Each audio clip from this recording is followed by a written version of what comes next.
क्या नवाज शरीफ की तायात नहली इंतखाबात से पहले आपको खत्म होती नजर आ रही है राना साहब? देखें, मेरा उससे कोई ऐसा कंसर्न नहीं है। उसकी वजह यह है कि मियां नवाज शरीफ की डिस्क्वालिफिकेशन का ख़त्म होना या ना होना ये इलेक्शन पे मैटर नहीं करता। मियां नवाज शरीफ का इलेक्शन में मौजूद होना या ना होना मैटर करता है।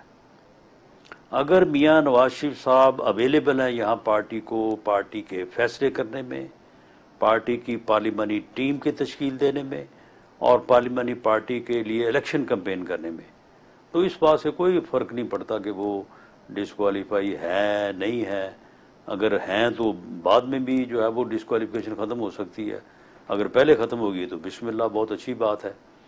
तो इसलिए ये कोई हमारे लिए ऐसा कोई कंसर्न की बात नहीं है। आपके इल्म में होगा कि जब वो 2007 में तशरीफ़ लाए थे तो उस वक्त भी वो डिस्क्वालीफाई थे। उस इलेक्शन में वो खुद बतौर उम्मीदवार हिस्सा नहीं ले सके थे, बल्कि दोनों मियाँ साहबा नहीं ले सके थे। मियाँ शहबाज शरीफ साहब भी नहीं ले सके थे। वो भी बाद में, आपके इल्म में है कि बाद में फिर इलेक्ट होके तो वो डिस्क्वालिफिकेशन जो है वो ख़त्म हुई थी। तो जो उनका यहाँ पे मौजूद होना है वो मैटर करता है और इंशाल्लाह वो मौजूद